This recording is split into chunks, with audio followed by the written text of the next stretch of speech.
Okay, Boker Tov, everybody. A pleasure to welcome, a pleasure to see everybody, and welcome to part 3 of Dr. Simkovich's series on the Jews of ancient Egypt. On behalf of Torah Motion, today we're doing, I believe, the Jews of Alexandria. I just got off the meeting with Josh Berman, Dr. Josh Berman, of course, who wrote the book on biblical criticism, and he just returned from a trip to Egypt. So we're actually talking about his trip to Egypt. So I think that's sort of a nice segue into this. Vakasha Malka, it's all yours. It's great to see everybody. Good morning. And I really appreciate those of you who have your cameras on because it really energizes me. And I'm seeing so many happy faces, smiling faces from all over the world. Last week, we talked about Leontopolis and Elephantine. We explored the temples that were built in these communities, used by observant, pious Jews who kept the main identifying markers of Jewish law, Shabbat, circumcision, and dietary laws.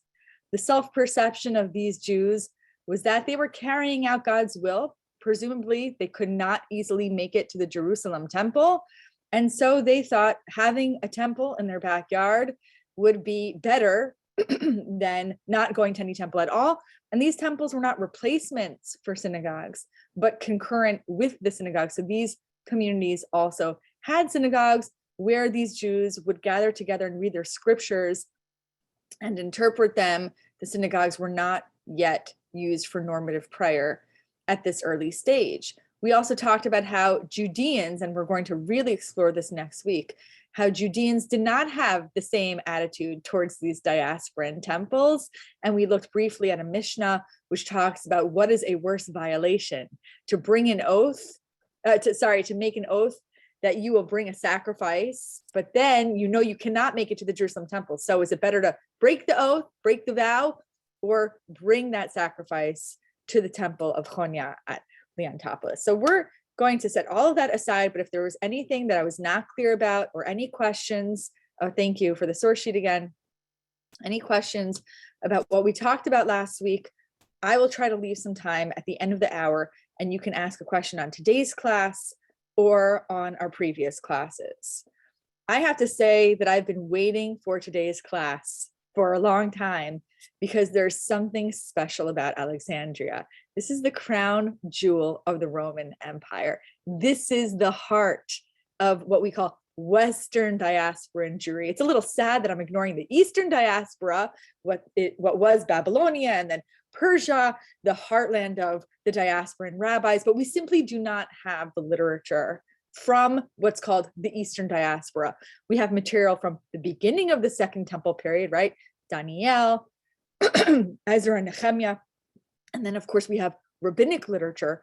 But when it comes to the late Second Temple period, we really don't have much from what scholars call the Eastern diaspora. I always say what scholars call because I think this is a very stupid phrase. Eastern diaspora, Western diaspora. The ancients did not think like this. And if you did not live in Judea, you probably didn't even think with the category diaspora at all. So we have to remember that these are modern terms. Sorry, I have to get my water. The Jews in Alexandria were a diverse set. And I kind of think of it like the New York City of the ancient world, because in addition to this very diverse community of Jews, you also have an incredibly diverse population. You have native Egyptians, right? You have Greeks. And then when Rome comes in the first century BCE, I think I talked about this, they sort of push the hierarchical caste system down. And you have all kinds in Alexandria.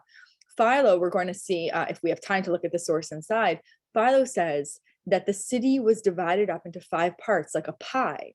And each part was named after a letter of the Greek alphabet, alpha, beta, gamma, delta, epsilon. And Philo says that until 38 CE, there were Jews in every section of the city, but really there were 2 sections that were predominantly Jewish. So can you imagine 40% of the city was considered Jewish sections of the city. And that's just the city itself. You have what we would call today the suburbs. You have this massive stretch of, it's not even wilderness, but just like sort of the spreading out of this massive community. A conservative estimate would be a couple 100,000 people in this region. That's conservative. And I think we've talked about this before. How can it be when Devarim says do not go back to this land, that Egypt was such a comfortable home to the Jewish people. And it's kind of a hop, skip, and a jump to Jerusalem. We're not talking about the trek from Babylonia to Jerusalem. That's a trek that's expensive and dangerous and risky, time consuming. Crossing the Sinai Desert is not the same thing. These Jews could have gone back. I'm not saying it was easy, but they could have gone back, and they don't. I want to focus on 3 sets of incidents, you might call them, in Alexandrian Jewish history that really give us a flavor of the tension between, on the one hand, the extreme success of the community, and on the other hand, the clashes that they encountered with anti-Jewish individuals and government officials. And of course, that is the tension at the heart of Jewish history, right? On the one hand, Jews are incredibly successful at the social, economic, political levels. We saw that, remember, with Onias, who helped Cleopatra, and his 2 sons who were loyal to Cleopatra when she was in a civil war with her son, remember, towards the end of the 2nd century BCE. So as Jews are increasingly successful, there are also increasingly exposing themselves to anti-Jewish violence. So 3 things we're going to look at. We're going to look at a legend called the Letter of Aristeas. This is the earliest text we have that concerns the translation of the Hebrew Bible, but really just the Torah, the first 5 books, into Greek at the end of the 3rd century BCE. I'm sure you know that the rabbis have a very famous legend about this, with the 70 Judean scholars, each of them going to different rooms, and they come out and they produce the same exact text. And that rabbinic tradition speaks to the special sort of authority and status of what will be called the Septuagint. But Aristeas is maybe 4 centuries or more older than this rabbinic text. Again, it's a 2nd century BCE text, but the story takes place earlier in the 320s BCE under, the jurisdiction of Ptolemy II Philadelphus. Now, you already know I hate to share my screen because I need to see your faces, but I will share my screen soon, and we're going to look at this source inside. How does Aristeas present the story of the translation of the Torah? And what are the big messages that Aristeas wants to convey? Some scholars say, well, the argument is that the author wants to present the Septuagint as equally legitimate to the Tanakh. But again, it's not the Tanakh, it's the Torah. The Septuagint, the whole Tanakh, is translated over the course of maybe 2 or 3 centuries. But this is a translation of the first 5 books.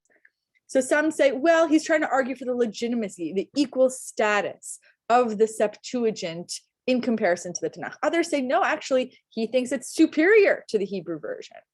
I don't read Aristeas as really being just about the translation of the Hebrew text into Greek. It's really much more. The author is attentive to 2 sets of relationships, the Jew-Greek relationship and the diasporan Judean relationship. And both of those relationships, the author argues, are relationships founded on kinship, mutuality, and friendship. So there's a much bigger polemic going on that argues for the integrity of diasporan Judaism, which really has almost nothing to do with the Septuagint itself. Of course, the story is about the Septuagint and it legitimizes the Septuagint, but really the story is about the argument for the legitimacy of diaspora Judaism.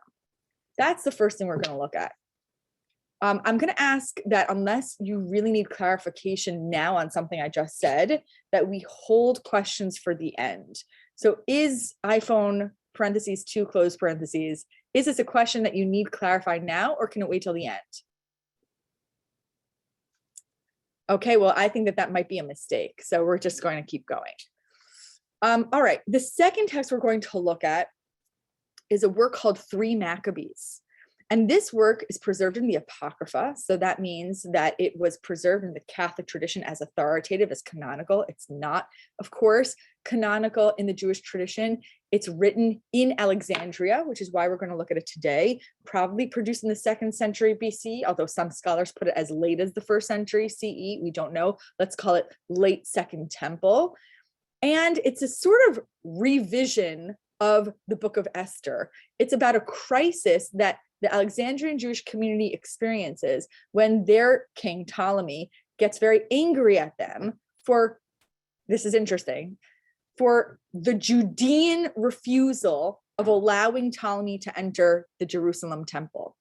That Judean refusal causes Ptolemy to take vengeance on the Alexandrian community. You can already get a sense of the polemic, which argues that Kol Yisrael Revim Zelazeh, right? This is a story which argues that the diasporan community is held accountable for the Judean community's actions. And that argument really is a diasporan argument, because the Judean sources, I think we've talked about this a little bit, are much more, I would say, paternalistic. We're talking much more about sort of Judean exceptionalism, but the idea that all Jews are accountable for one another and interconnected is a very diasporan idea. So that is the second thing we're going to look at. Finally, we're going to look at a very dark chapter of Alexandrian Jewish history, and that is the pogrom of 38 to 39 CE. And this, there's so much more to talk about, but I don't even think we're going to get to these sources. So I'm going to, we're going to stick with these three incidents. Okay, I'm not going to read questions now unless there's a question regarding clarification that you need. So I would ask if you could hold off on typing those questions till the end of the hour, and then we'll address them. All right, the third incident takes place when the Judean client king Agrippa passes through the city of Alexandria in 38. As of 6 CE, Judea is incorporated fully into the Roman Empire. This is actually really important history, so I'm just going to back it up to 63 BCE. 63 BCE is not sufficiently commemorated by contemporary Jews, but it was a disaster of a year. That was the end of the Hasmonean period. The Hashmonaean period lasts exactly a century, from 164 to 63 BCE. In 63, the Roman general Pompey invades Jerusalem, and basically that's the beginning of Roman occupation. But it's not until 6 CE that Judea is completely incorporated. We have this process of client kings, right? And I'm sure you know about Antipater and his son Herod. Ooh, everyone gets the willies when they hear the word Herod. And then Herod intermarries with the Hasmonean family and sort of murders all of them. But then we have this very complicated, interconnected Herodian Hasmonean tree, family tree. And these figures are essentially puppets of Rome, particularly after 6 CE, where they report to the Roman Empire, but they're running the local affairs of Judea.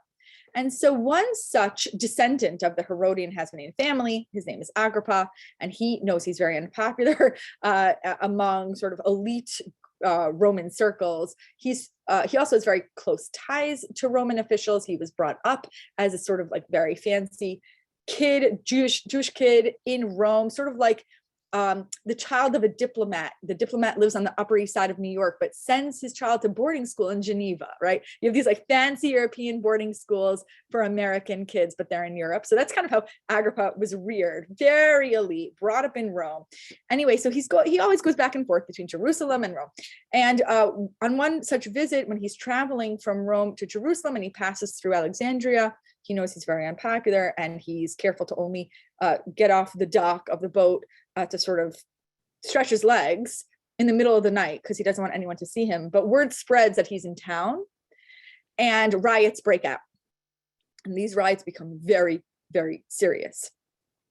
Synagogues are vandalized. Sefer Torah scrolls are ripped apart, thrown all over. Glass is smashed. I'm trying to conjure up Kristallnacht because that is exactly how Philo's description sounds. Hundreds of Jews are killed. Thousands of others flee the city. It's a horrible incident. Philo goes to Rome to appeal on behalf of the Jews. I think that I've mentioned this in earlier weeks. And unfortunately for him, the Roman emperor at the time is Gaius Caligula, who laughs him out of the court. Now, the story does not end there, because a year later, Caligula, who, as if you know anything about Caligula, you know he's maybe not the most emotionally stable of emperors, and the bar is very low when it comes to first century Roman emperors. Caligula decides it would be a great plan to put an image of himself in the Jerusalem temple. Is it Agrippa 1 or Agrippa 2? So that's a good question. It's probably Agrippa 1.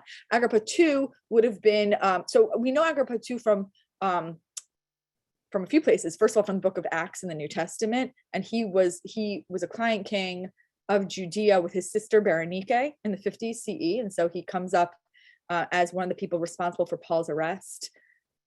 I did promise I wasn't going to answer questions, but I read that one so easily that I'm just addressing it. Look in the chat if you want to see what I'm responding to. And also in the Mishnah, there's a beautiful reference to Agrippa. That would probably be Agrippa too, but we're not sure. In the Mishnah, Agrippa is reading the Torah and he comes to the pasuk and says, it's a pasuk, I think, Devarim, that says you shouldn't have foreign kings over you. And he starts to cry because he's aware of his Herodian lineage, and the Herodian family was never fully accepted as Jews, even though they were converts. In any case, he's crying and the rabbis are comforting and saying, no, Agrippa, you're our brother. It's a very beautiful image. That scholars disagree. Is that Agrippa 1, Agrippa 2? Consensus is that's Agrippa 2. Agrippa 2 would be in the 50s. This is probably Agrippa 1. So for the one person on the chat who knows about, or maybe all of you know about Agrippa 1, Agrippa 2, a lot of the sources are not clear because it's not like Philo saying Agrippa 1. In any case, Caligula decides to put an image of himself in the Jerusalem temple. There's a massive uproar, not just on the part of Judean Jews, but on the part of diasporan Jews as well. Public protests on the part of Jews. Philo says thousands of people are showing up in the cities to protest. At the last minute, Caligula changes his mind. So the Alexandrian Jews have a lot of political power. And Philo's own nephew was an apostate who was very involved in local Roman affairs of Egypt. Okay, so again, we're sort of dividing this class up into 3 parts. We're going to look at Aristeas, we're going to look at 3 Maccabees, and we're going to look at, if we have time, some of the Philo passages about those years between 38 and 40. And I should say one thing we're not going to look at is the sort of official end of the golden age of Alexandrian Jewry, and that is the War of Quietus in 115 to 118 CE. We have a few rabbinic sources about this war, but what we know also from other Roman historians like Dio Cassius is that there was a diasporan Jewish rebellion against the Roman Empire in 115. So it's, again, one of these things that people don't know about. There was a diasporan rebellion against the yoke of Rome. And one of the hearts of that rebellion takes place in Alexandria. And Trajan, the emperor, has no mercy. He goes into communities, specifically into the Jewish community of Cyprus, where there's another sort of just like a center of the rebellion, and he murders tens of thousands of Jews. This is known in rabbinic texts as the War of Quietus. Quietus was the name of the general put in charge of putting down this rebellion. And that is really sort of the end of the golden age of this community. And so we have these extremes when we talk about this community of Jews in Alexandria, on the one hand, enormously successful, and on the other hand, really besought by anti-Jewish violence that's sort of below the surface all the time and then rises above it when things get tense. Again, to me, the history of this community is so resonant with contemporary experience. Well, I guess I finally have to show my screen, so I'm going to do it. And we're going to start with Aristeas, the 2nd century BCE document. Let's see if you see what I see. The Letter of Aristeas. You see that? Okay, I mean, I could spend 5 to 6 hours just on this text. I'm really going to have to pace myself.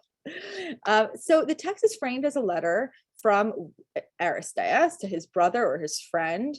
And the account is presented as an account, again, of the circumstances in which Ptolemy II Philadelphus takes the initiative to have the Torah translated officially.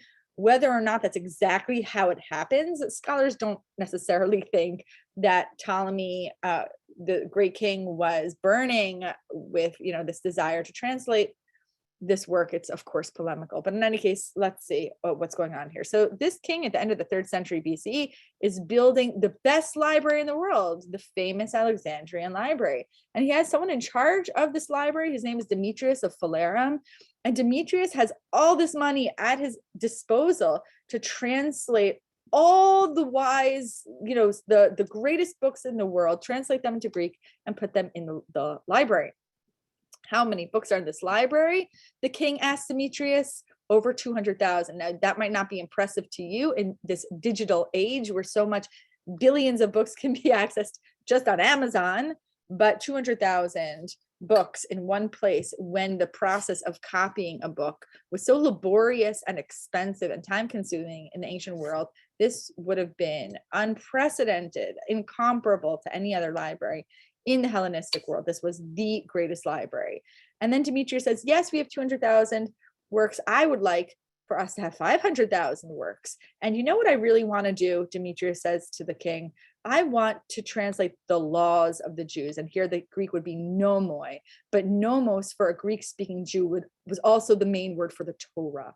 I want to translate the scriptures. So I don't know that laws is the best translation here. I would say the authoritative scriptures of the Jewish people.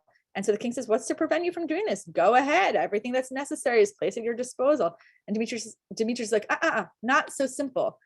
It's not just that they need to be translated. It's that the Jews use a peculiar alphabet, just as the Egyptians do. And this maybe is referencing hieroglyphics. They also have a special form of letters. They speak a peculiar dialect. And this interesting comparison between the native Egyptians and the Jews, that is something that we often miss when we talk about Jewish history, is how deeply connected the Jews feel. Remember, this is a Jewish work, and the Jews feel so deeply connected to Egypt. That's why we need this polemic. Don't go back. The Jews are drawn. It's like a magnet pulling them back to Egypt. They feel so connected to Egypt. And so there's this comparison. Yes, they have a peculiar dialect. They have a special form of letters. They're supposed to use a Syriac tongue. That's very interesting. The Syriac is in the family of various Aramaic dialects. But in any case, they don't use that. The Syriac language, by the way, is an Aramaic dialect that uses Greek letters. Fascinating. So anyway, the king is like, go ahead and do what you need to do. And Demetrius is like, okay, we need to contact authorities in Judea and ask them to send us 72 scholars who will come to Alexandria and translate this text. Now, as a gesture of goodwill, the local Jews of Alexandria make a request of Ptolemy to Philadelphia. They say, we know that in your conflicts with other Hellenistic kingdoms, specifically the Seleucids to the north of Judea, in your various conflicts, you have acquired Jewish captives from Judea. Release these captives as a gesture of goodwill to the Jewish community. So again, there's this sort of kinship. The Jews in Alexandria are caring about the Judean Jews. There's this mutuality, there's this friendship, and that's a diasporan polemic, right? We Alexandrian Jews, we want to support you in this project, but please release the captives of our Jewish cousins from Judea that is under your jurisdiction. And on what basis should you do so? The Jews petitioned Ptolemy. Well, it's because you don't understand something about the Jews. They worship your God. We all worship the same God, the overseer and creator of all. We think of the Hellenistic world as being polytheist, but at this time, there was already a notion of the father God, whether that would be Zeus, Jove, right, or Jupiter, right? There was already an emerging, I wouldn't call it monotheism, but an emerging idea that there was an originator God, a primary God.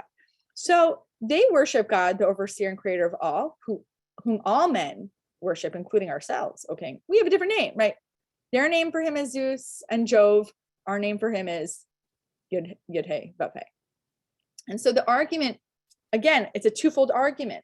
Jews and Greeks should be on the same level in terms of their integrity and friendship, and diasporan Jews and Judean Jews have this friendship of mutuality. So this argument that diasporan Judaism is legitimate has to go in both directions, in the Jew-Greek direction and in the diaspora Judea direction. Anyway, I suppose I have to on my pace.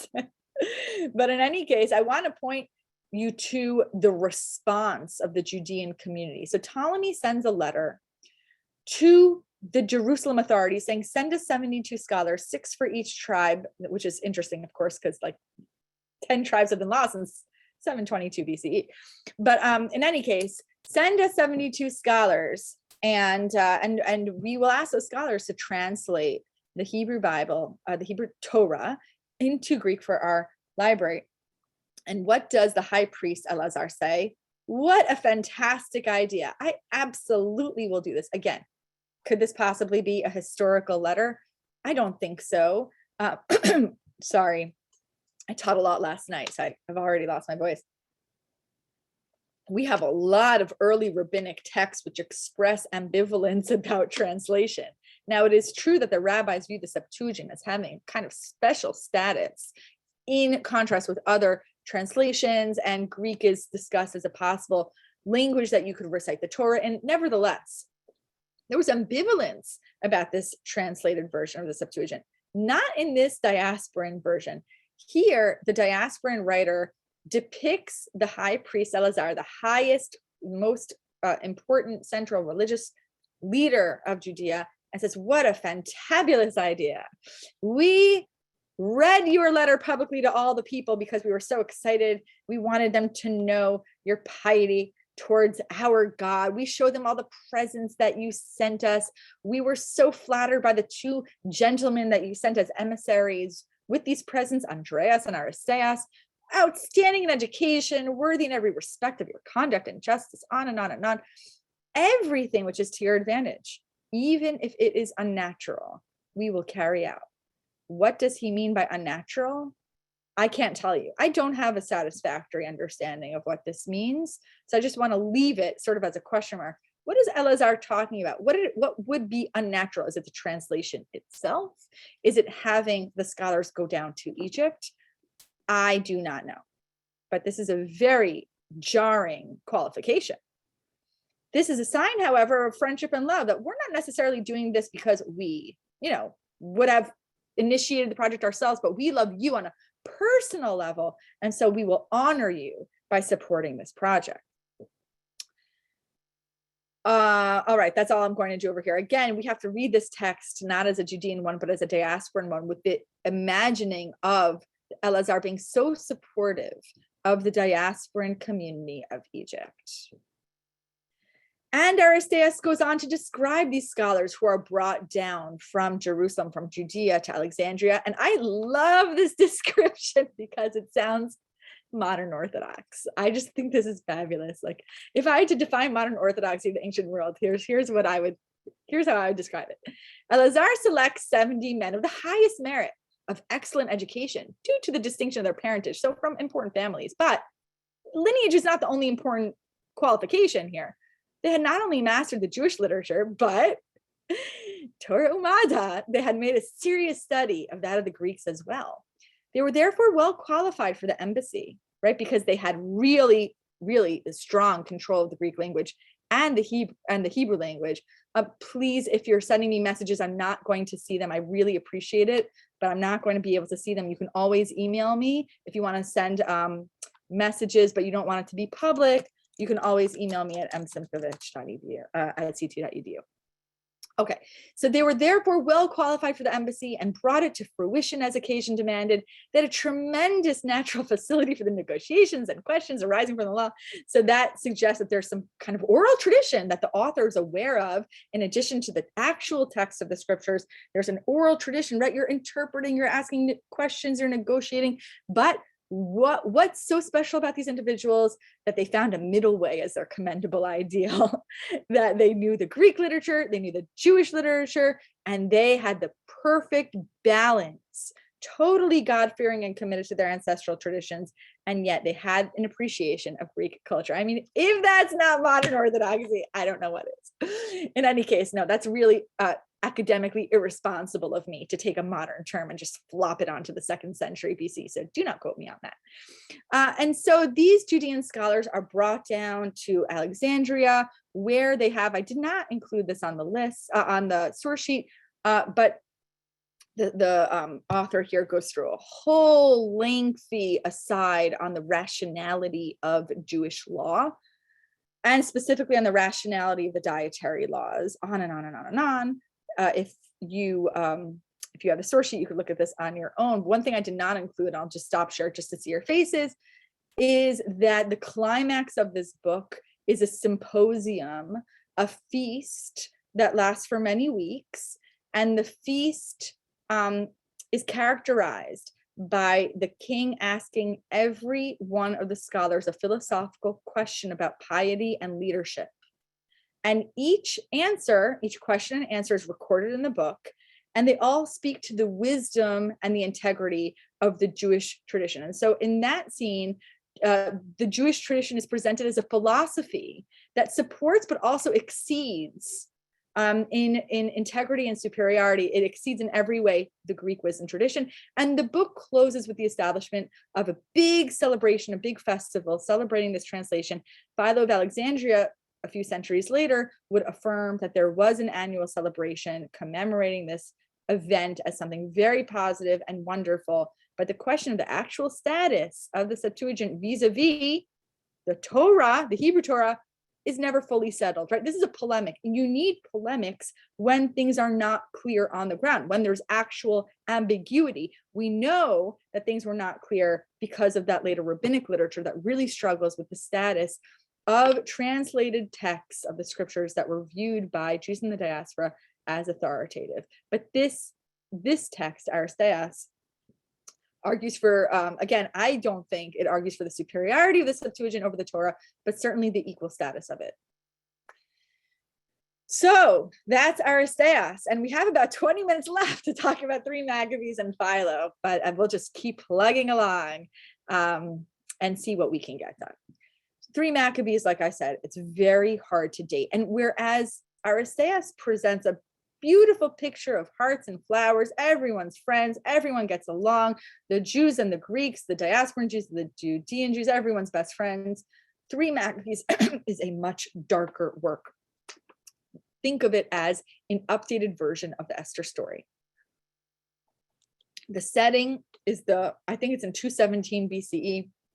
The setting is the Battle of Raphia, which is a major conflict between the Ptolemaic kingdom and the Seleucid kingdom. Remember that as of 323 BCE, after Alexander the Great dies, all of this territory is divided into 3 main parts. The Ptolemies in North Africa, right? Egypt and elsewhere. The Seleucids in the north of Judea, and then Antiochids to the right in Asia. And of course, Judea is stuck in the middle, prime real estate. Everybody wants Judea. It's right in the middle. And the 6 Syrian wars, that's what these conflicts are known as. The 6 Syrian wars are the conflicts between the Seleucids and the Ptolemies over territory that includes Judea. And that takes place over the 3rd century BCE. By the way, that's why everything is hunky-dory for the Jews in Judea from 323 until 200, because they're living under the Ptolemies. And the Ptolemies are quite tolerant. The problem happens when the Seleucids take Judea, they wrest Judea, they get that territory back from the Ptolemies, and the Seleucids are not quite as nice. And that's why the Jews are actually not in conflict with Hellenism for at least 120, 130 years. It's only when they fall under the control of the Seleucids.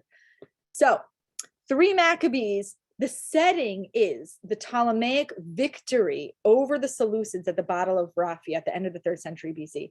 But this was probably written about 100 years later, or maybe even more than that. And in this story, I'm going to sort of not do this inside the text because of time constraints. But in this story, the Ptolemaic king Philopator wants to celebrate his victory over the Seleucids by entering the Jerusalem temple. This was a typical thing for a Hellenistic king to do. I had this grand victory. I want to go into, whatever local town I'm in and go into the temple and bring an altar to the local god. That's, typical what you would do in the ancient Near East. You would worship the gods that were local to you. So if you'd go to one place, you'd bring a god to Isis in Egypt. If you went to Mesopotamia, you'd bring God to, Asherah. Well, I don't think Asherah was around by this late stage. But in any case, so this was not considered an act of disrespect. It was considered an act of homage. And the Jews absolutely freak out. They say, you know what? This is just not going to happen, Philopator. You can't. And he's saying, well, look, I'm impressed by its excellence, its beauty. I'm marveling at this. I want to actually go into all the way in. And, that's what I'm going to do. I'm the king. Gosh darn it. And the Jews just don't know what to do. And they start crying and sobbing. They're praying. The priests in all their vestments prostrate themselves. They entreated the supreme God to aid in the present situation. By the way, has anybody read the book of 2 Maccabees? It's 3 Maccabees. It has nothing to do with Maccabees. Has anyone read 2 Maccabees? Oh, it was not on the source sheets. I know, because as I've said in previous weeks, I tinker until the very last minute. And that is you just got to accept it. We all have foibles and flaws. I added this at 11:30 p.m. last night. I would be glad to send a revised source sheet to Jay, or you can email me, but that's just what I do late at night. I add all kinds of things. So 2 Maccabees talks about the Hasmonean rebellion against the Syrian Greeks. It's specifically set in the years, 175 to the 140s.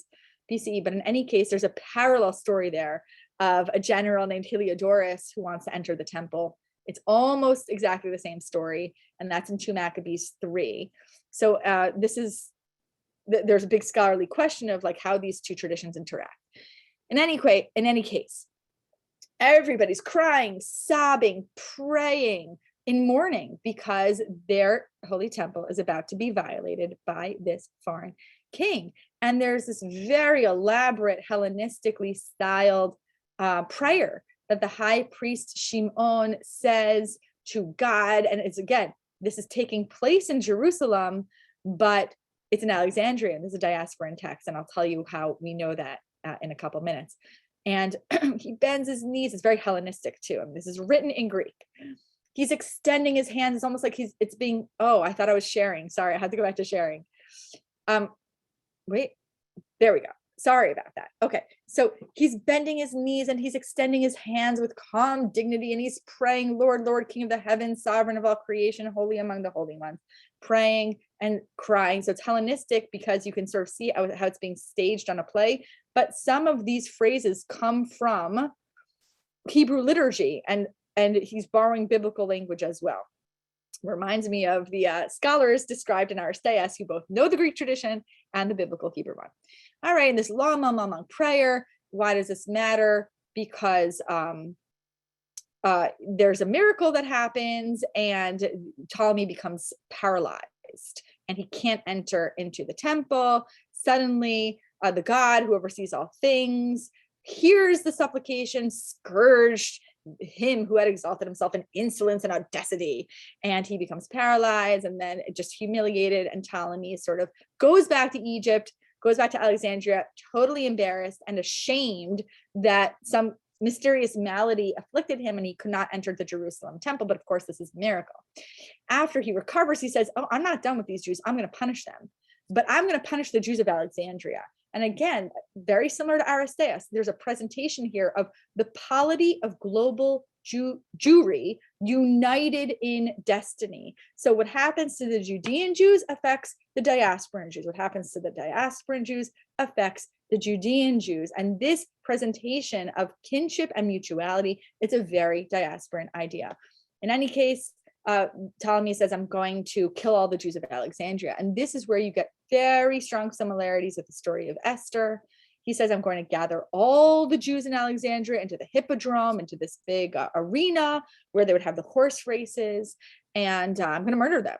I don't want to spend so much more time on this, but you can all easily find 3 Maccabees online. In any case, what happens in Judea exactly parallels what happens in Alexandria. The people cry and they wail and they beg God for intervention, and a miracle happens. And the miracle, well, actually what's significant is that the high priest's prayer parallels, I don't know if I put it on here, the prayer of a priest who lives in Alexandria, Elazar. So just like Shimon, Simon, the high priest in Jerusalem, prays that Ptolemy will not enter the Jerusalem temple, so too we have a scene where the Jews are gathered into the hippodrome in Alexandria. They're about to be murdered, and Elazar prays and he calls upon God to remember his past salvation of the Jews when they were in crisis. What I find very fascinating is that unlike the Judean prayer, this prayer alludes specifically to diasporan forces and diasporan crises, right? Elazar refers to the companions in Babylon, that's Daniel and his friends who were saved by God. And the argument here is, God, yes, you've saved the people of the land of Israel, the Jews of Judea, but also you've saved the Jews of the diaspora. Look upon us now and save us. So clearly the parallel scenes are meant to argue Jews share a common destiny. And what do you know? Just as Elazar is ending his prayer, the king arrives at the hippodrome with he's going to trample them with elephants, drunken elephants. And the Jews observe this and they're freaking out and they're crying. And then something happens. The most glorious, almighty, and true God reveals his holy face and opens the heavenly gates, from which 2 glorious angels of fearful aspect descended, visible to all but the Jews. Again, if you look at 2 Maccabees, chapter 3, you'll see an almost identical story. Here they oppose the forces of the enemy. They filled them with confusion and terror, binding them with immovable shackles. The king began to shudder bodily. He forgot his sullen insolence, but this time he repents. The king's anger is turned to pity and tears because of the things that he had devised beforehand. For when he had heard the shouting and saw them all fall in headlong to destruction, he wept and angrily threatened his friends. So he blames them for encouraging him to annihilate this wonderful group of people. You're committing treason. You're surpassing tyrants in cruelty. And even me, your benefactor, you are now attempting to deprive of dominion and life by secretly devising acts of no advantage to the kingdom. So you thought it would be a good idea to get rid of these Jews. How dare you? In fact, it would do nothing for us. Release the children of the Almighty and living God of heaven, who from the time of our ancestors until now has granted an unimpeded and notable stability to our government, because that is what the Greeks are constantly accusing the Jews of, destabilizing their lives, right? What does Haman say to Achashverosh? Right? What is it? The dateim shonot mikol am, right? The datei hamelech einam osim, right? They're outsiders, they're destabilizers, they're disloyal. And that is the thread of anti-Judaism that we find in Greek and Roman sources in the late Second Temple period. And this text says, no, Jews are assets to these diasporan host governments. In any case, the story is really like the diasporan, or I wouldn't, not diasporan, because we don't know enough about the providence of Esther to say, but it's like an updated version of the Esther story with a very specific orientation towards the diasporan community. What is the historical context of 3 Maccabees? There's just too much disagreement among scholars to say. I would treat it, first of all, I mean, there's almost no debate that it's Alexandrian, that was written originally in Greek. It has that Greek style, that flourish that you see in those kinds of texts.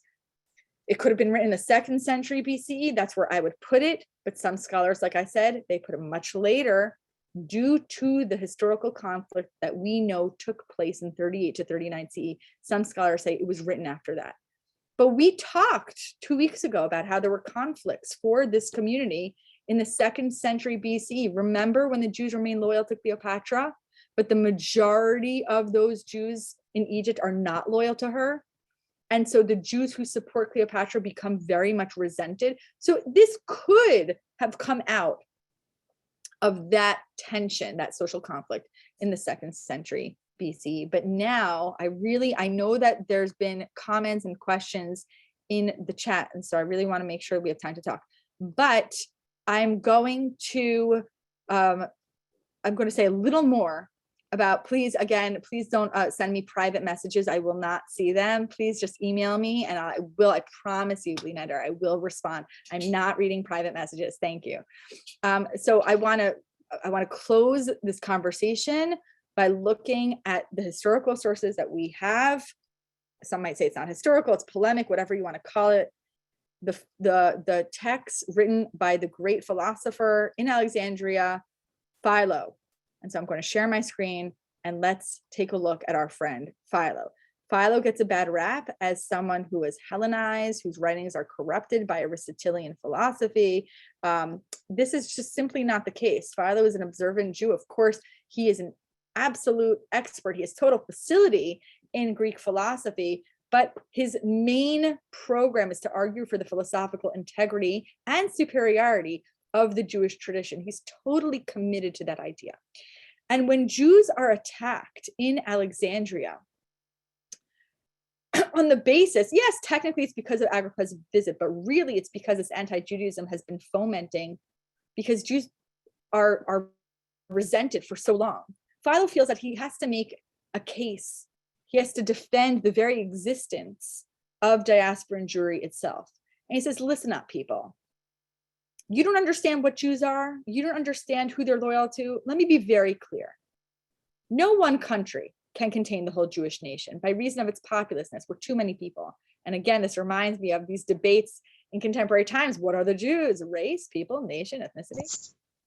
On which account they frequent all the most prosperous and fertile countries of Europe and Asia, whether islands or continents. But they look upon the holy city, Jerusalem, as their metropolis. If you know a little bit of Greek, you know this means mother city, in which is erected the sacred temple of the Most High God. So yes, you're right, we have dual loyalties. We absolutely are loyal to that sacred city, our motherland. But accounting those regions which have been occupied by our fathers, our grandfathers, our great-grandfathers, we've been here for centuries.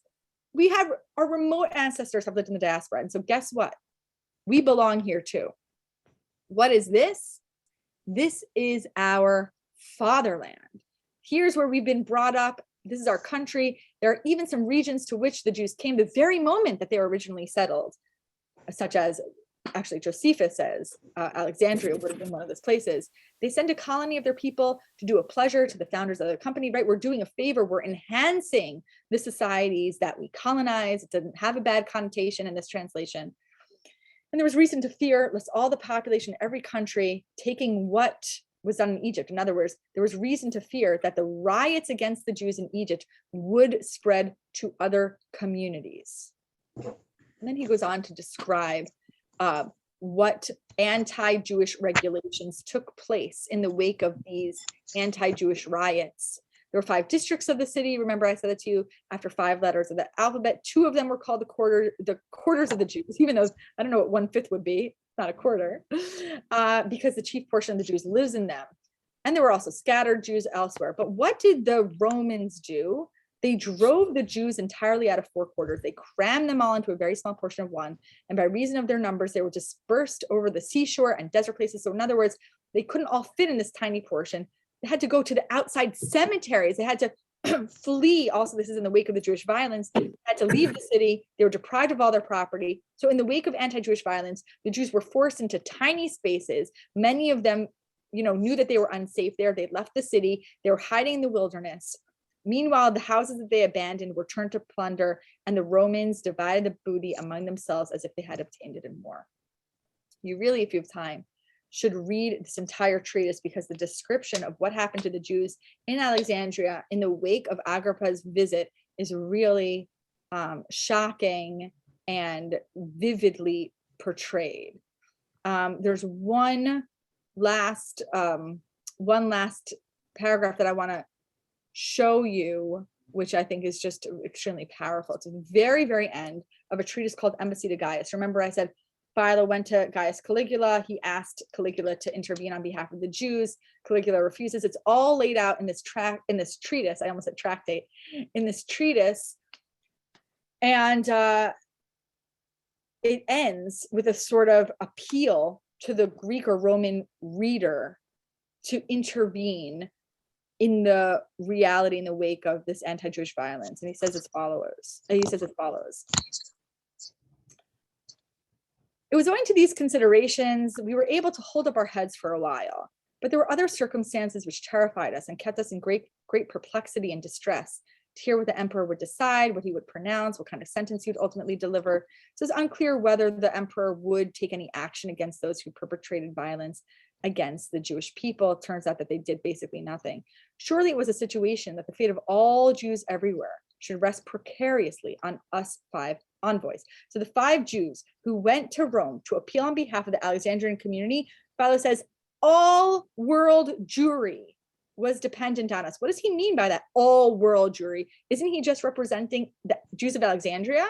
Philo explains, for if the king should decide in favor of our enemies and not prosecute those who sanctioned anti-Jewish violence, what other city will keep tranquil or refrain from attacking its fellow inhabitants? In other words, the tolerance of violence against the Jews of Alexandria will empower anti-Jews, right, people who hate Jews in other regions of the Hellenistic world to do the same thing and attack their Jewish neighbors. What house of prayer in the entire Roman world, if you're not thinking about contemporary times, I mean, you should, what house of prayer will be left unscathed? What kind of civic rights will not be upset for those whose lot is cast under the ancient institutions of the Jews? Every Jew will be in danger if you do not prosecute those individuals who killed Jews in Alexandria. First upset, in other words, first destabilized, then shipwrecked, then sunk to the very bottom will be both their peculiar, he doesn't mean this in a bad way, but their ancestral laws and the rights which they enjoy in common in every city. You want to endanger the Jews? Don't prosecute. You want to make sure that the Jews survive? Do the right thing. Waterlogged by such considerations, we were dragged down and submerged in the depths, for those who hitherto seemed to be acting with us gave up. Those who thought, or those who claimed to be our allies, in fact, in the end, did nothing for us, did not stand by us, did not protect us, and made every Jew in the Roman world vulnerable. That's Embassy to Gaius. Anybody who wants to know the patterns of anti-Jewish violence should read that work. Whew, lots of stuff here. Okay. Again, I'm not going to be sending emails to anybody, so please email me and send me questions if you don't want to put them on the public chat. All right, so let's just go through some of this. Do I think that authors of 3 Maccabees were aware of the story of Megillah Esther? 100%, yes, it absolutely seems to be the case. And we also know that the story by this time was being read, right? We have a Greek version of Esther also that was produced in the 2nd century BCE that has some additions to the story that inserts God and religious sort of elements, references to biblical history. That's what's known as Greek Esther. So certainly the Jews, it would be almost impossible for them to not have known the story of Esther. Yes, I know Esther is not in the Dead Sea caves. Nevertheless, yes, I think that the author knew Esther. Yes, 2 out of 5 districts are Jewish. Well, I wouldn't say are Jewish, but have many, many Jews in that in those sections. So yes, close to 40%. I mean, that's unbelievable. That's why I think of it as like the lower, those sections are like the Lower East Side of New York City. What took so long to translate? And I do see that there are hand raised. So I want to make sure that people have time to also articulate questions. 2 out of 5 districts.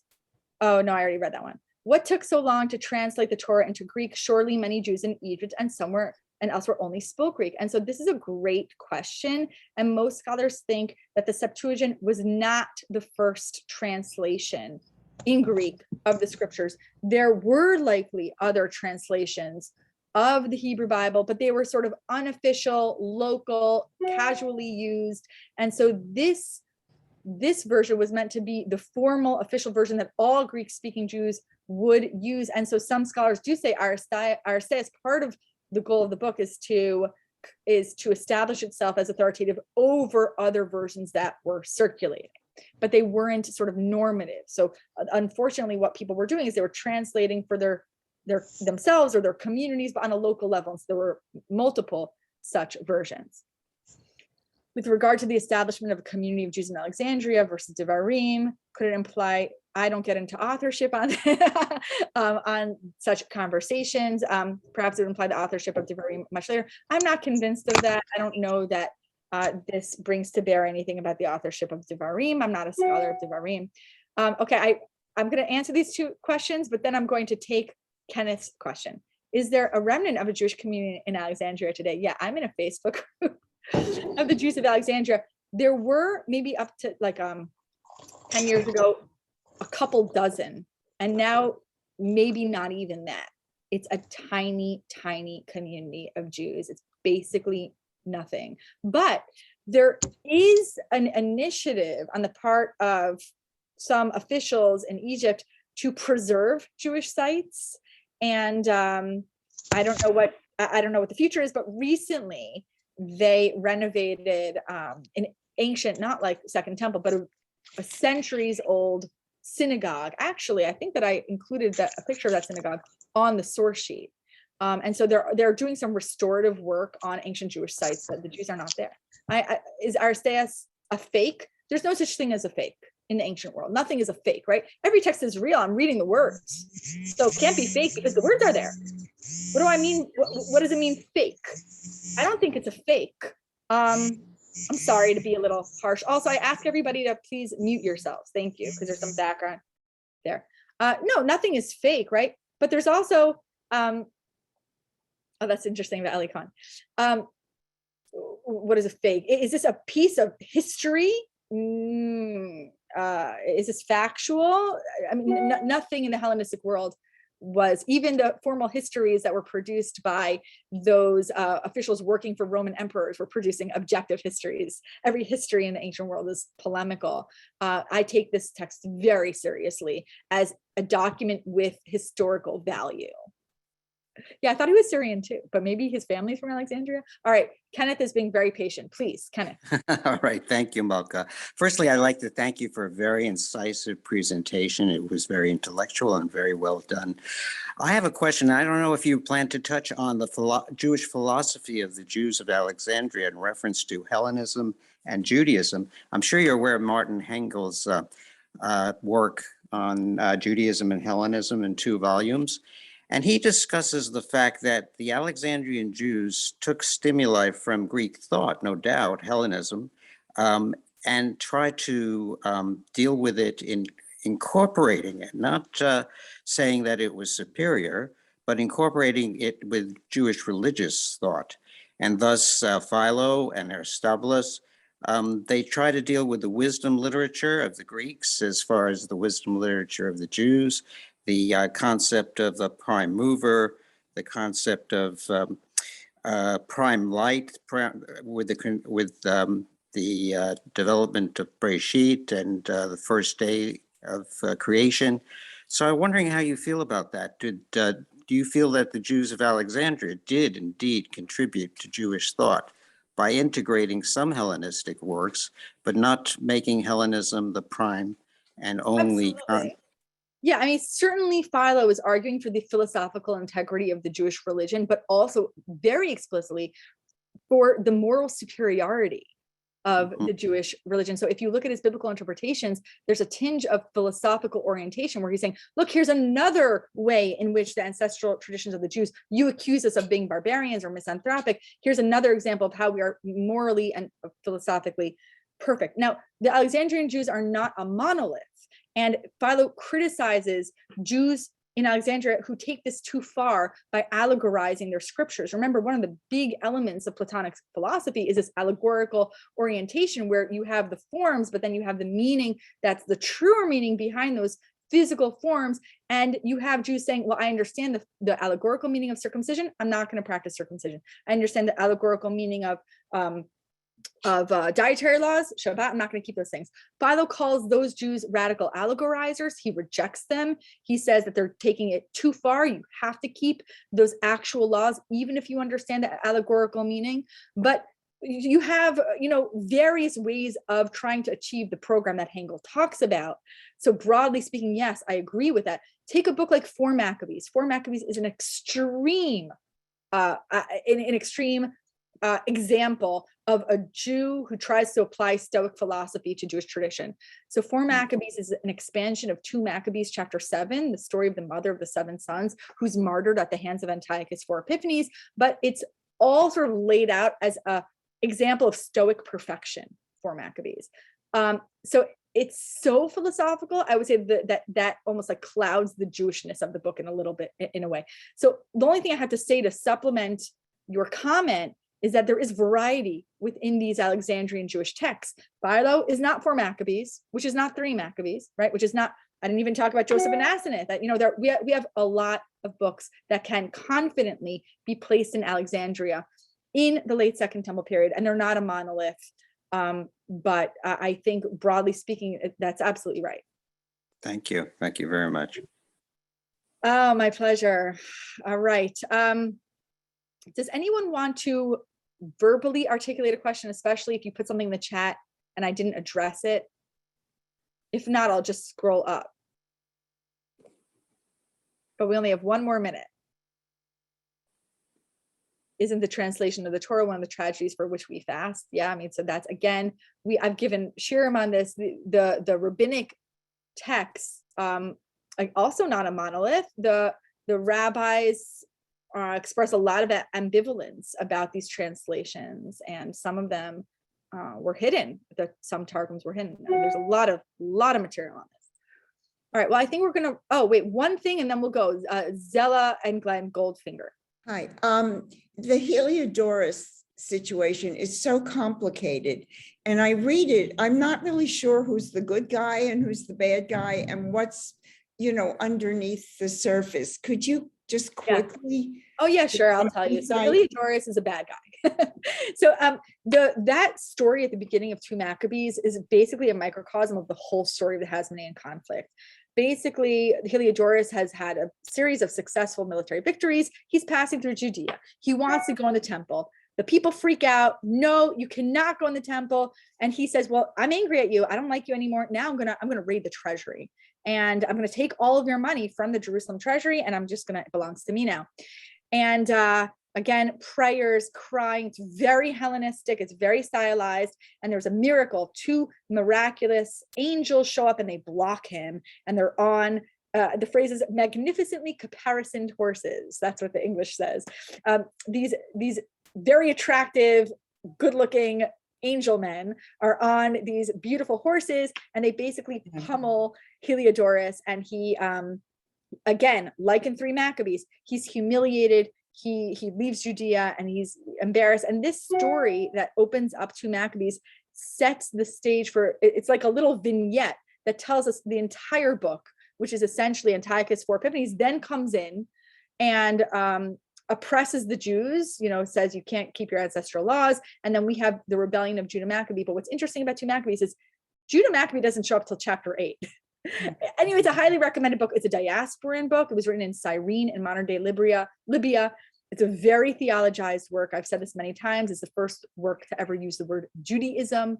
So I highly recommend it. The thing about someone within the Jewish community also misappropriating funds that were supposed to be Menelaus and Alchemist. Yeah, because there were Hellenized Jews supporting him. The point here, I just want to bring this back to what we've talked about today, is that these stories are circulating in different ways, right? You have 3 Maccabees about the Jews of Alexandria. You have 2 Maccabees about, specifically about the Jews of Judea. You have the story of Esther, which is sort of the primary earlier source. There are stories about crises and miraculous resolutions. And these stories are traveling. That's not to say anything negative about Esther in terms of its historicity, but that it really, really resonates with diasporan Jews, right? 2 Maccabees, diasporan source. 3 Maccabees, diasporan source. Greek Esther, well, that was actually written in Jerusalem, but it's for diasporan Jews. So these stories are really resonating with Jews in the diaspora. Next week, we are going to talk about the relationship between Jews in Judea and Jews in Egypt. And I'm so very excited to cap off this series with that because I think it's going to be a lot of fun. So I'm sorry I didn't get to all of your comments. You can email me at msimkovich@ctu.edu. Give me 24 hours and God willing, I'll get back to you. Thank you very much. Thank you. Thank you. Look forward to next week. Okay, in about 28 minutes, Shuli Mishkin will be giving her series on biblical archaeology. I think we're up to Shmuel Aleph today. And then this evening at 8:30, Rabbanit Leah Sarna will be giving our weekly Parshat Shavua this week. Tomorrow morning, my shir on the Siddur at 9 a.m. Menachem Leibtag kicks off the week as usual Sunday morning at 11:15. Monday, we have Rabbi Lindsay Guhartz, who's on Islam and the Jews, who recently gave a series on translations. He did 7-part series on translations. Torah, that question at the end. Can listen. And of course, Mark Shapiro at 8:30 in the night, Rise of Reform and Traditional Response. And Tuesday morning, after Aaron Kohler's shir on Megillat Esther, Rachel Sharansky Danziger will be starting a new series, The Ins and Outs of Liberty, 10-part series Tuesday at 11 a.m., followed by Alex Israel at 1 p.m. We keep people, busy here. So thank God we give. And then Wednesday, what do we have for Wednesday? Wednesday, of course, at 11 a.m. Menachem Kellner, part 2 of his series on the Rambam and Rabbi Yehuda Levi. We're really more on the Rambam, the attitude of Jews towards non-Jews. That's part 2 next Wednesday. And then Dr. Sokolow, and then Mark Shapiro next week will our Jewish communities around the world. Yesterday, our fascinating talk with Raphael Mali from Morocco. Next week will be in Rome, Italy. So that's at 2 p.m. and then Dr. Sokolow at 8 p.m. And then next Thursday, Malka Simkovich back at this, with the schedule, and Mordechai Turchiner will be giving the Parsha share next week. Okay, that keeps you busy. Please invite a friend. And now we're down to 26 minutes to Shuli. Okay, all the best, everybody. See, so I won't end the meeting. So if those who are planning to stay, you can turn off your camera, go get some coffee. During the break, Malka says you can turn off your camera. It's only during the class you can't. chance. So let everybody. So we'll keep the channel open, and then we'll at 12 o'clock we'll be back. Okay. Have a great day, everybody. Invite a friend and be well. Bye bye.